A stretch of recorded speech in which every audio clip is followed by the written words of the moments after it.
Hey everyone, welcome to Let's Write Scripts, brought to you by Arc Studio, the best screenwriting app in the world. I'm Micah Crady, the head of writing at Arc Studio, as it says below, and I couldn't write it if it wasn't true. Welcome to Let's Write Scripts again, which I already said. I'm so happy you're here. It's going to be a great time. We're going to be doing timed writing sprints and chatting about writing. I'll be answering screenwriting questions during the break. It's the best time of the week. I love it. I love hanging out with you guys. I love writing. I love answering your questions, and it's also surprisingly productive. So it's gonna be a good day. I can already feel it. Before we get into it, I want to know, where are you in the world? What are you writing today? And we always have a third question that's kind of a writer question to get our brains going, because sometimes it's hard to switch to writing mode when you're dealing with the rest of the world and life. So where are you in the world? What are you writing today? And our writer question today is, how much should you include in your script for the reader? So not for the script itself, not for the story, but because the fact that you're writing something that people are going to read, that agents, managers, executives, producers, that all those people's assistants, etc., all of those people are going to read this, right? And you want them to like it. So how much are you including in your script for them? And what are you including for them? If you're including anything in the script for them, what is it? I want to know. I'll give my thoughts in just a moment. But if you're feeling it, please like this video, hit subscribe, and turn notifications on for more screenwriting content from Arc Studio. I'm making a lot more videos. If you missed it on Monday, I dropped a new video, the ultimate guide to scene headings in your script. There's me giving 2 thumbs up, and a lot of the things that I talk about, like dreams, flashbacks, what do you use same time, interior/exterior. A lot of stuff like that is covered in this video, and you can check it out on the Arc Studio Screenwriting YouTube channel. I think it's at Arc Studio Screenwriting. It's the channel you're on right now, so you can just like click on the channel and go to our other videos. I also have a video coming out this Monday on writing better scenes, writing stronger scenes. And I actually kind of write an example scene and talk about what I'm doing and why I'm doing it. And it's a pretty cool video. I'm in the editing right now, which is like, I feel like I'm a little bleary eyed because like editing videos it's like such a mental workout. It's very different. It's like writing a video, filming it, and then editing it all require completely different parts of your brain. And like it exhausts all of them. So you just get like full brain exhaustion, I feel like, working on videos, or at least I do. Anyways, so you can check that out. Again, if you're new here and you're wondering like what exactly it is that we're going to be doing, or you forgot because it's been a while, we do timed writing sprints here. So we're going to do 3 timed writing sprints. The first one's a 15-minute writing sprint, and that's kind of like the warm-up sprint. It's really chill. And then we're going to take a break, and then we'll do 2 more writing sprints, and those will be, the second one's 25 minutes, and the third one depends on kind of like how much we've talked and how many questions I've answered, but that'll be a 15 to 25-minute writing sprint at the end. And during those sprints, you just work on whatever it is you came here. We're all working on different projects at different parts of it, so there's not specific prompts. This is just kind of like a time for you to just have in your day, in your schedule, where you can just make some progress on whatever your writing project is, whether it's a short film, a feature, or you could be writing something else creatively. Some people are working on like novels and stuff like that, or some people are at work and just like, maybe you're working from home or something and you just want some company. You're welcome here. You're welcome in this creative space for writers. All right. And then, of course, during the second break, I'm going to show the sandwich of the week. And guys, pretty exciting developments in Sandwich Town. A lot going on, big stories in the press, the Sandwich Daily, the Sandwich Times, some breaking news. So excited to show you the sandwich of the week. And if you're wondering what is the sandwich of the week, you got to wait until the second writing break. All right, let's get into these questions. Where are you? What are you writing today? I'm in LA, and I don't know if you can hear it, but like it's gardening season. There's just like electric weed eater, or not electric, gas powered weed eaters going on all around me. So apologies if you can hear that in the background. It's just the soundtrack of Los Angeles in July. And I am developing a new idea for a pilot. I was working on this last week. I'm going to be working on it a little bit more today. So it's sort of like building the world, the character, sort of the story engine. a lot of stuff. If you're working on a pilot, by the way, don't forget that I created a video series on how to write a TV pilot. And you can also find that on the Arc Studio Screenwriting channel. All right, so the last one, how much should you include in your script for the reader? This is a tricky question, because your first instinct might be like, well, nothing specifically for the reader. It's like, the script is to be made, it's for the actors, the directors, the crew, etc. But it should also be fun for the reader. There are so many gatekeepers who are going to be reading your script, and it has nothing to do with the making of the script, like the filming of it, of the production. But there are all these people who need to fall in love with your script if you want to sell it or get it made. Like, they need to become champions of the script. And so you want to make it like fun for them to read. Like, it is a story. You're telling a good story. It should be fun. The writing should sparkle. Don't go overboard with it. I think this is something kind of you can do a little bit more and more as you get more comfortable writing. But just to keep in mind that it's like not some dry technical document. It's not just a blueprint. It is a story. It should be fun. It is something that the reader should enjoy reading, and it should feel like the thing, like the tone, right? Like if you're writing a thriller, it should feel thrilling when the reader reads it. If it's funny, they should be laughing. There should be jokes.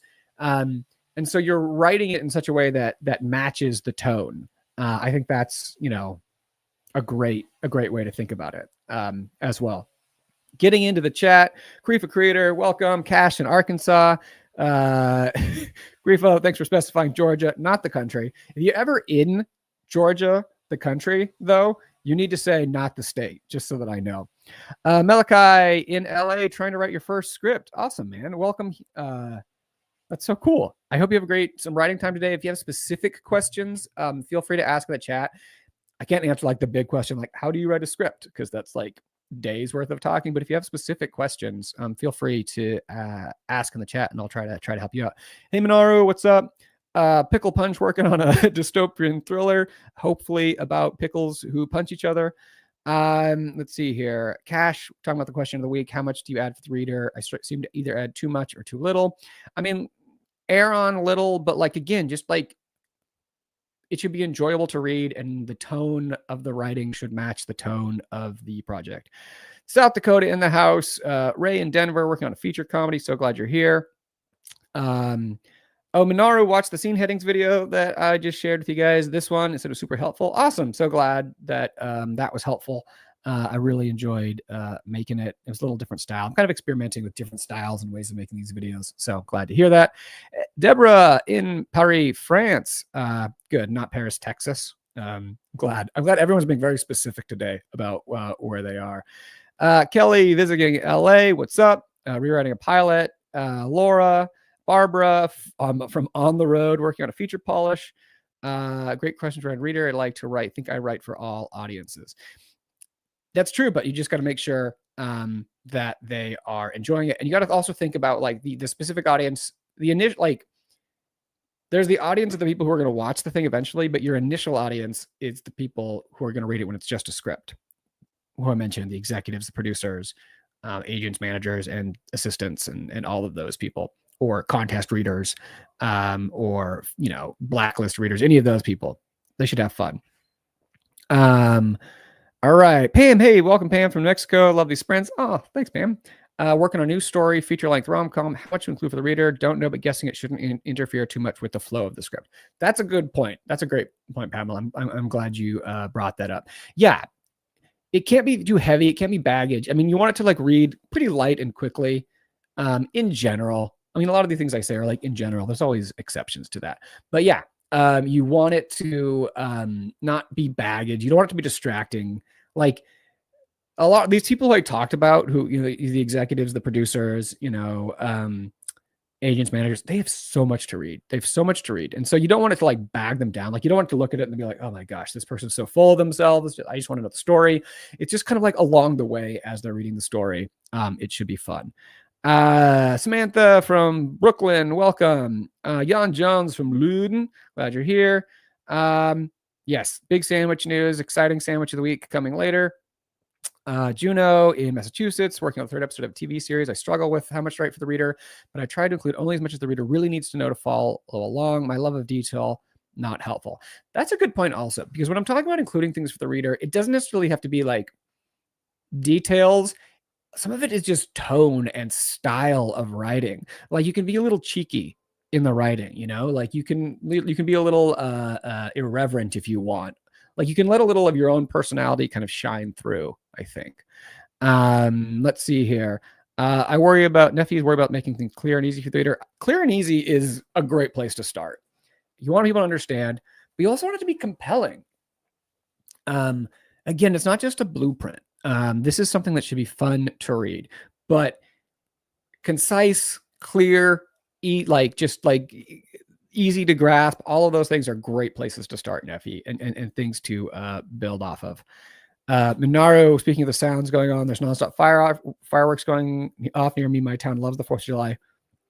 Yeah, LA also goes crazy. My dog does not like fireworks, and LA, like especially the east side of LA where I live, there's a lot of fireworks. And it was actually last year. He's been sleeping under my bed for the last year, because last year on 4th of July, he was so scared. He was like crawling around under our bed, but there wasn't like any, because he was hiding, but like there wasn't any place for him to land. There's just a lot of like junk under there. So he just kept moving around in the middle of the night. So he like went out at like 3 a.m. and like grabbed a dog bed and like put it under the bed. And it's been there all year. So it's like, it's his 1 year sleeping under the bed anniversary. So it's the anniversary of America's independence, and also Marlowe sleeping under the bed. Oh, another video I made was about Parasite's midpoint, and inspired me to read the script, which was awesome. Great, June, I'm so glad you liked it. Yeah, so I think I posted that last week about the midpoint of Parasite, what kind of lessons you could learn from it, how does it work, what does it do for Parasite, what can it do for your script, having a good midpoint. So glad you dug that. All right, Abigail in London. So much going on. Amy Haas in Portland, Oregon, not Maine. Again, everyone being very specific today as to where they are. Barbara also dug the scene headings video. All right, that's great. Oh, Jan's in London, not Luden. I didn't know what Luden was, but I'm like, sure, I'm learning geography here. All right. This is going to, I'm always wondering if I should do some sort of thing like for 4th of July for my dog. Maybe I'll do something this year. I think there are products available. All right. One thing on the question of the week. I try not to lose the spontaneity of my story before I think about the type of audience. Yeah. So again, the audience I'm thinking of, the reader, is the people who will get it made. And so you want to think about them. Just again, have the tone, have it be fun for them, enjoyable to read. It's not just a dry document. CBD cookies, sleepy pills, classical music. Good suggestions. All right. I love it. I love the energy today. I think we're going to hop into the first writing sprint. So this is the 15-minute writing sprint. It's the warm-up sprint. It's pretty chill. It's like low stakes, like lower the bar. It's just really for getting into the creative zone to take advantage of in the future sprints. So I'm going to put a 15-minute timer up on the screen. I'm going to mute myself. So if you can hear these gardener sounds in the background, they'll go away as you're writing. They'll play some music, some chill, funky music to get the vibe going. And we'll just write for 15 minutes. And then afterwards, we'll come back. If you have any specific questions about screenwriting, please ask them, and I'll answer them during the next break and the future breaks. It could be a question about screenwriting in general, or something you're dealing with specifically in your script.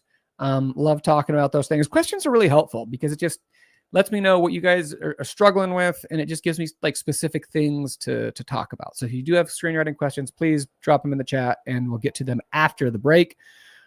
But enough talking for now. 15 minutes on the clock. Let's do some writing, everybody. So open up your document and or get out your fountain pen or your feather or quill and your parchment, and let's write. Let's do it. 15 minutes. Catch you guys on the other side.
All right, everybody, that is the end of the first write sprint, the 15-minute writing sprint, the warm-up sprint, that just get your head in the game sprint, the stick your toe into the pool and get adjusted to the water sprint. What other acclimation, that's the word I'm looking for. Acclimation analogies are there. Anyways, welcome to Let's Write Scripts. If you joined during that writing sprint, this is Let's Write Scripts, brought to you by Arc Studio Screenwriting software. We do timed writing sprints, and in between the sprints, I answer your screenwriting questions. So we do some writing, we talk about writing, they answer questions about writing. It's pretty awesome. So glad you're here. If you were doing that first writing sprint, how did it go? Are the muses with you today? Are they blessing your fingers? Are you feeling strong? Are you struggling with anything? And if you're struggling with anything, is it anything in particular? Feel free to ask in the chat. We've got a couple questions I want to get to in a second. Paula from Nova, glad you're here. Burnt, glad you're here because you love film and you do want to know proper script format that. Though, have you ever thought of writing one? I think you should do that. We have like resources on our channel. I mentioned earlier, just put one up this week about like scene headings. Next week, there's going to be one about writing scenes. And in the future, I'm going to do one about writing short films, which is a good place to start. And then I'm going to do one about writing feature films. And then there's also a whole course up there about writing TV pilots. So there's a lot of stuff for you there. Some questions here. Christian saying, I'm working on a comedy/dramedy that involves time travel. The tone feels very different between the past and the present due to circumstances and characters. Is that okay? Okay, so you have two different time periods, and in one of them, something maybe very serious or tragic or something has happened, and so it's a more serious tone. And in the other one, it's a little maybe lighter or fun. That's kind of what I think that you're saying here. This is interesting. On first blush, it's not necessarily a huge problem. Yeah, you don't want like it to be whiplash between the two timelines. And there are a couple things you can do that. Like even if like, let's say in the present, there's a team of people who are like researching this and it's like banter and it's fun, but the thing they're researching was like something horrible, maybe that happened in the past or some sort of tragedy or something like that. You can connect those two things tonally in a couple of different ways. One is by like making the people in the present just sort of like cognizant and, like aware of the seriousness and the gravity of the thing that happened in the past, right? So like maybe, there's like a scene where people are like joking around about it and like one person comes in and it's like, what are we doing here? Another thing you can do that is by having personal connections between the time periods, right? So like if someone's a descendant of somebody that happened to, or someone is older now, but when they were young, the serious thing happened. So that you have these sort of like things that people are connected or are invested in what happened in the other timeline. But like it can feel a little different. It just doesn't, it should feel like one piece. It shouldn't feel like it's two random movies that were like edited together, and going like serious, funny, like that. If you have any more specific questions, you can ask, but that's kind of my overall thought. Karif is asking, I've been trying to nail the concept for my first script for a full month. I keep running into plot holes and trying new stuff. Is plotting always this hard, or should I just commit blindly? I mean, it can be hard. I always think that the place to start is knowing like what your character wants, why they want it, and like what the main obstacles are going to be in their way. If you know that, like you can pretty much build a full plot around it. Sometimes though, it's okay. This is why it's hard for me to give you an answer, because there are people who are like, we talk about this a lot on the show. There's plotters and pantsers, right? People who like really get into the plot and do very thorough outlines in advance, and people who just kind of are pantsers, which means they write by the seat of their pants. They just kind of go and they find it as they go. I'm kind of in the middle. I like switch back and forth. That is to say, sometimes like you just kind of have to write it to see what's missing, and like get a vomit draft out. That can be very helpful to see where it's going. But like, I don't know. I always think it is really good to at least like know the big moments of your story, like the big twist is, or like the point, or a big reveal, or like where you want the character to end up. Like you should have some signposts at least along the way, or else you can get lost, to extend that metaphor, like signposts along the way of like where your story's going. But there's things sometimes that are smaller things you can figure out as you go, and it can change as you go. Like the feature I recently finished a new draft on, I've done, multiple revisions on it. And the last one was like a page 1 rewrite. And and it's weird looking back on it because a lot of things changed, but the overall structure didn't really, so it's like kind of, that's the thing. Once you figure out like what the story is, then you can kind of figure out the individual pieces that it's made of. I think I would say there. Pickle Punch. What do I do when I realize I've hit a major plot hole? Do I backtrack and rewrite, or just push through and keep going? Okay. So this kind of goes to what I was just saying. There are multiple styles and schools of thought. There was, who was it? I think Noah Baumbach. I just did a YouTube short about this, where he writes kind of like, he writes a little bit, then goes back and revises, and he writes a little more, and then goes back and writes a little more and goes back. So it's like he's kind of rewriting as he goes. And then there's people like Mark Duplass and stuff who just like write a vomit draft, and it's just all in one thing, and they don't stop, and then they go back. And these are all valid approaches. There isn't one way to do it. Sometimes you have to experiment and see what writing style works for you. If you feel like you just want to keep going, that can be fine. And then you can just go and you have something to revise. I guess maybe the rule of thumb is if that issue that you've kind of identified is going to limit your ability to go forward, then you should probably deal with it now. If it's not, and you can go forward anyways, and you think you can kind of figure it out, then maybe you can keep going. But again, it kind of comes down to your preference. Barbara had a productive first sprint. I did too. I had a surprising thing. So I'm mentioning this. I'm like in the development stage, just like free writing and kind of big ideas about this pilot. And one thing I was doing as I was reading through a document I had written, and there were a couple like small things in there that I just liked, like little details. And I just kind of created a new note and was just like listing them. Cause I'm like, I don't want to get these. I don't want to lose these because they're smaller things. They're not the big things, but I just really like them. And they're things that can add depth. And in listing those, it just was like another way of my brain, because there's a big problem I've been dealing with. And thinking about these little things just gave me a little different way into that big problem. And I might have figured out a solution to the big problem. Not 100% sure yet, but it's an approach, it's a path. So it's kind of cool for me. Sometimes thinking about these little things can help you come to the big thing. Pamela, when writing a new story, how do you settle on your genre? In comedy, I do feel like there's a big range. It can even be more like a dramedy. Any tips on finding the genre?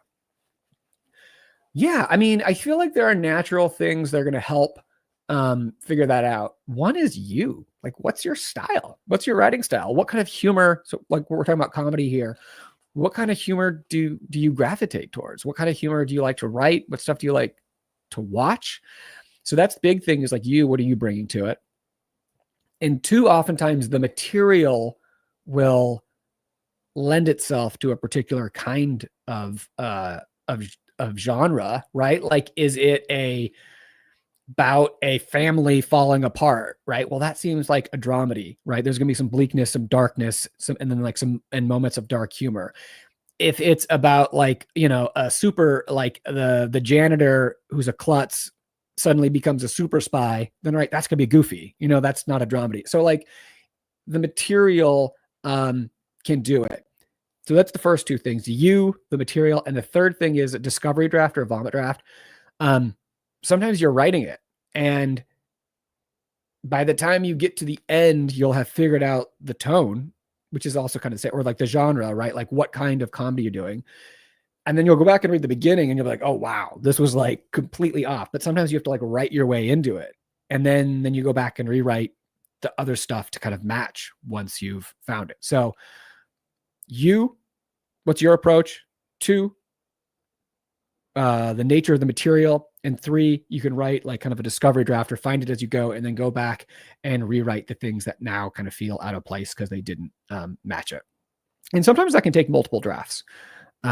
Sad Hope, it's going well. Great. Oh, Minaru, the muses have not joined.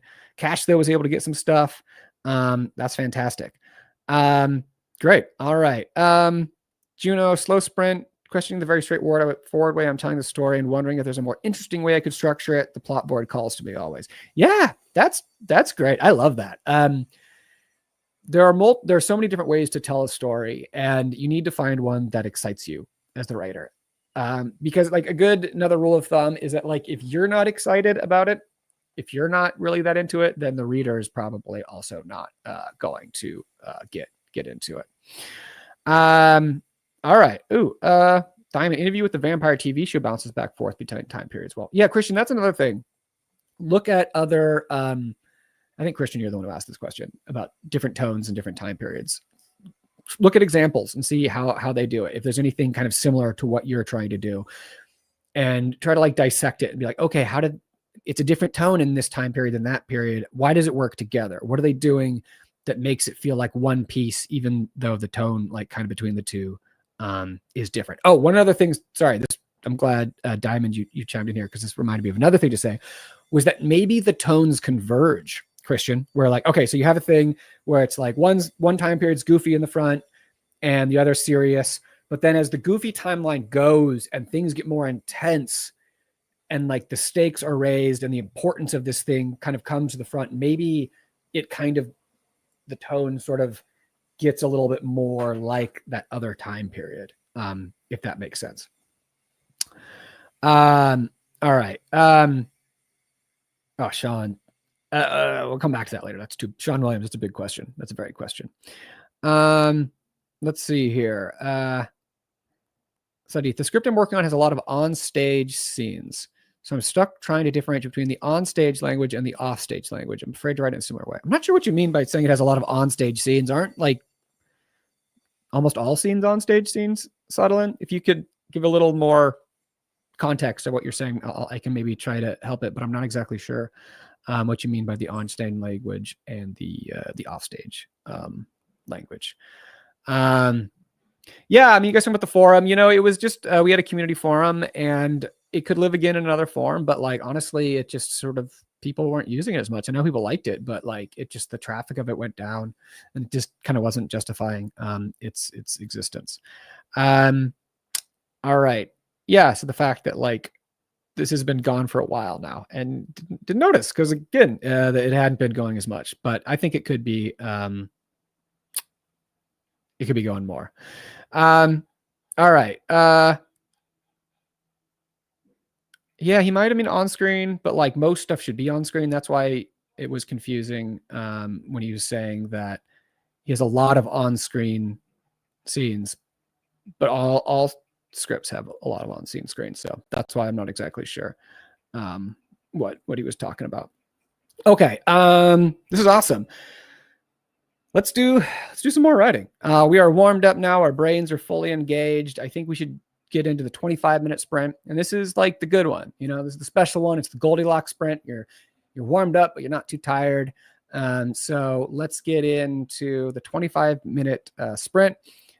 We are going to I'm going to play some more music, switch it up a little bit, put 25 minutes on the clock, and we're going to dive back into our writing projects. And we'll chat again one more time after this sprint in the second break. That's when I'll show the sandwich of the week, which get excited for it.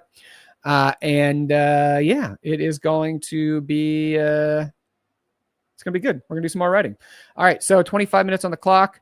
Catch you guys on the other side. Let's do it.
All right, and that brings us to the end of the second writing sprint, the 25-minute writing sprint, the Goldilocks, the good one, the great one.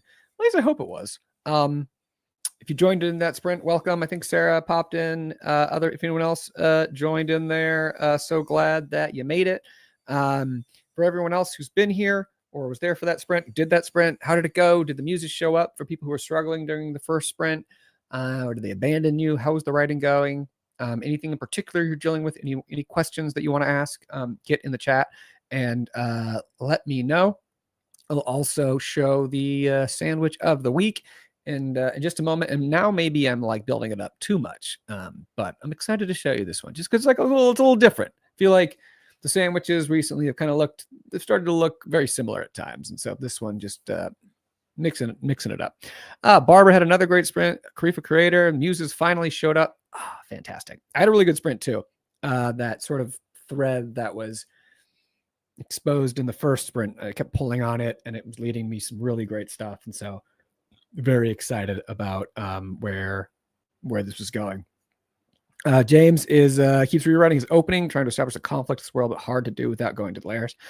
Yeah, openings are no joke. I mean, don't try to do too much, I would just say, like James, I mean, you probably know this, but you can hold things off until when the audience really needs to know them. You just get them hooked, right? Just get them asking a question, and then you can reveal more as you go. You just want them wondering at least one thing, intrigued by one thing, and going. All right. So Subtledean got more context from you. So I think I can actually answer this question. So initially you would ask, all right, so you have a scenario where there is a play in your movie. So you have a movie about a play. And so some of the scenes are on the stage, on the play, and then some of are off stage. So I understand now what you're saying with. And so the initial question was, script I'm working on is a lot of on-stage scenes. So I'm trying to differentiate between the on-stage language and the off-stage language, right? So I didn't know you were talking about play within a movie here. So if you guys are asking specific questions about a script, I know you have it like in your head and it's all there, but like, remember, I try to give me a little more context. Just, it helps me figure it out. And so you're afraid to write the language between the play itself and the movie. Right. That makes sense. Okay. And you made up this play and the scenes are supporting the idea of the film in general. So it's kind of thematically tied into the movie. All right. So if you have a movie, that's your writing, and within that movie, there's something else. It could be a play, it's a TV show within it, right? But let's say specifically a play. I think that's really cool, and that can work dramatically really well. If you want the language to be different between the two, the easiest way to do that is to have them be different genres or like styles. So for instance, if the movie you're writing is a comedy, then the stage itself can be a drama, like a very serious drama or a tragedy, almost Shakespearean tragedy or something like that. Vice versa, if the movie you're writing is a drama, then the play itself could be a farcical comedy, kind of slapsticky maybe. Basically, it's that it really helps also if they're different genres, because then you can see the difference between the actor offstage and onstage, right? When they're themselves offstage, it's very different when suddenly they're on stage and they're in this heightened scenario of being a clown or I don't know, like something serious or whatever it is, right? So it just, you want to have or you don't want to, this is a suggestion. One thing you can do is to really have a contrast in terms of the styles, the genres, the tones between the two things. And then it's actually, I'm excited about this idea because you can like see the actors turn it on and off, right? Like you can imagine, there's the old joke about the man who goes to the doctor and he talks about how he's very sad and depressed, and the world is darkness and there's nothing to live for. And the doctor says, well, the famous Pagliacci or something, he's in town, he's the best clown in the world, go see him and you'll be cheered up. And then the clown says, but doctor, I am Pagliacci, right? And so that kind of contrast is really interesting. So if you have actors, for instance, who are like depressed off stage and then they go on stage and are just happy-go-lucky, or the opposite, that like backstage they're just a clown and they're goofing around and they go on stage and they're so dramatic and play with the contrast. I think it's just like really fun. That's like a really fun thing that you can do, is to play with the contrasts between those two things. By the way, I asked this question. Does anyone remember? I think it was Family Guy. It might have been The Simpsons or something else, but there was this gag, I think on an animated comedy, where it was like they were watching the news, and the news anchor was like, it's a slow news day. Nothing was happening today. So the Action 7 team drove around in the news van until they hit somebody. And like, then it cuts to them like on the scene of the accident that they caused because there was no news that day. So they caused the accident. It's just like a reference I want to make to it. If anyone remembers like what that was or what I'm talking about, unless I invented this thing in my head, drop into the chat and let me know, because I'm like I was like Googling for it and like trying to use all like the terms that I could remember for it, but I wasn't finding it. So if anyone knows, please get in the chat and rescue me. All right, so now I think I'm going to show the sandwich of the week. Drum roll, please. Here we go. Yes, we have a bagel sandwich. Bagel sandwich making its debut on Sandwich of the Week. This is a delicious everything bagel, and like it had everything. I don't even know what all the seasonings were, but it was fantastic. And I went breakfast style sandwich at this one. We got a over easy egg on there with a yolk that broke, which I love. We had a little turkey bacon on that, and also some like fried turkey lunch meat and some melted cheddar on top of it. There was a sriracha mayo, mixed some sriracha and mayo together, made a little spread and put it on it. Some avocado, some sun-dried tomato, some greens. This was a fantastic little breakfast bagel sandwich here that I made. And yeah, I'm still thinking about it. I'm still thinking about this one. It also looks cool. Just like, look at all those little seeds. Just all those little details. It's like a jewel. It's like bejeweled. It's like diamond crusted or something. And I love it. Yes. The everything bagel is fantastic. I feel like some people look down on it because it's like, oh, it's like choose a lane. It's overwhelming. It's like, and I'm like, nah, it's great. It's fantastic. And yes, over easy eggs. I'm always been like a soft yolk boy. I used to eat, and this was a thing I got from my dad. I would make soft boiled eggs, and I'd make like 3 soft boiled eggs, put them in a bowl and like chop them up with like butter and salt and make like an egg soup out of them. And it kind of might sound revolting to some, but it was the most delicious thing ever. And I would have that for breakfast for a very long time until I got my cholesterol checked. And then I stopped having that for breakfast because it wasn't good news. But yes, all about the soft yolks. And it's fantastic. I know I'm a sandwich of the week fan. This generally looks like one of the best ever, that bagel alone. Yeah, the bread, the bread does a lot of work. It does a lot of work. That's great. Give it a shot. Be open to the everything bagel. It's fantastic. Okay, this is also funny. So I bought this bagel, and I usually don't get bagels, and but I just like, oh, I can use this for sandwich of the week. I'll get one. And I'm like, oh, should I get my wife a bagel too? And I was like, well, I don't even know if she wants one. She hasn't been talking about bagels. I don't want to go to waste. So I didn't get her one. And like, I knew it was a mistake as I was doing this. But I got home and told my wife, and she was so upset that I had not got her a bagel. So that I went back to the place, which isn't actually that far from me. And I started walking. And then I was like, they didn't have that many bagels left while I was there. So I started sprinting, got in line. It was a long line.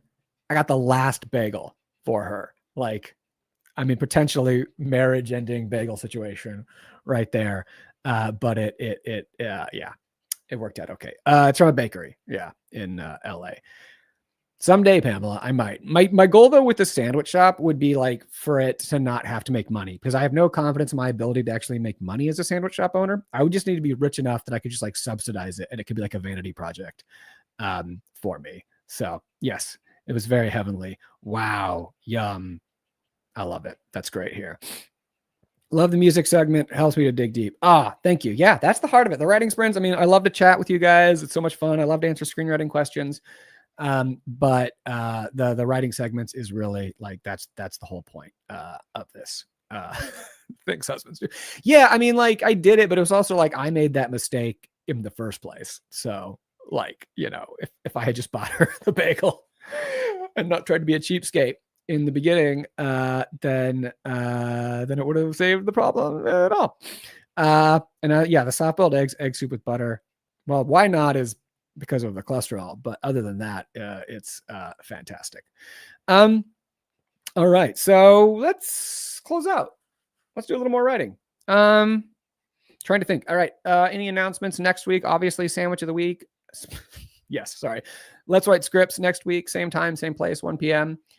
Pacific. You can RSVP at the link in the description, or just come back to the YouTube channel here and find the video at 1 p.m.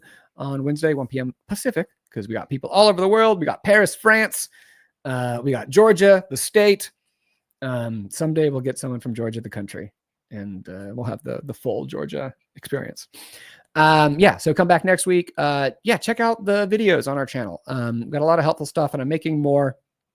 And if there's anything particular like you guys would love to see a video about, like, let me know something about screenwriting that you're like, I would love to see this. Do you prefer us to RSVP? You guys don't have to RSVP. It's really up to you.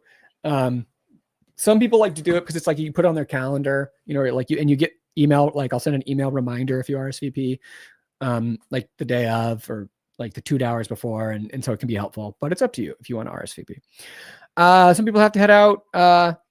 Thanks for coming. Oh yeah, by the way, before we get into the final sprint, if you do have to leave during the final sprint, no worries. Thank you for coming. Say goodbye in the chat. Let me know how the writing went today, and hope to see you next week. And for people who stick around the full time, we'll say our final farewells then. But we're going to do a 15-minute sprint here at the end, and then we'll part ways. So 15 minutes on the clock. Going to play some more music here, and then we'll chat one more time. So maybe we're a little tired. Our brains are a little tired from the first 2 sprints, but let's try to dig deep, focus. Just 15 minutes. Just 15 minutes. That's nothing. You can write for 15 minutes. So let's try to lock in and use this time that we've set aside for our writing, because our writing is important. We're creative people and we need it. So 15 minutes on the clock.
All right, that brings us to the end of the third and final sprint, which brings us to the end of Let's Write Scripts for Wednesday, July 2nd. Brought to you by Arc Studio Screenwriting. Again, the writing app that I use for screenwriting. And you can check it out. There's a link below if you want to use it to write your scripts. And you can start writing for free. Yo, guys, this was awesome. This was it's so weird. Like I mentioned, I was editing earlier and my brain was kind of fried from that. So sort of expecting this just to be like me staring at a screen for 90 minutes, pretending like trying to look like I'm writing so that you all feel like good about writing. But like it turned out, I don't know. I just got into this and it was great. It's the magic of Let's Write Scripts. Have great weeks. Be kind to yourselves. Have a long weekend if you're in the US for the 4th of July. Enjoy the holiday. Enjoy fireworks and barbecue. And hopefully all of our dogs make it through unscathed and not running away. But I hope to see you next week. Tell friends, bring a friend if you want, virtually bring a friend, send them the link. All writers are welcome here. You don't have to be an Arc Studio, user to come to Let's Write Scripts. Yeah. All right. So that's it. And please keep writing. Don't write just once a week. Try to find other times to write. Oh man, loving seeing you had a great sprint today. That's fantastic. That makes me so happy. All right, guys, that's it for me. I'll see you next week. Take care of yourselves.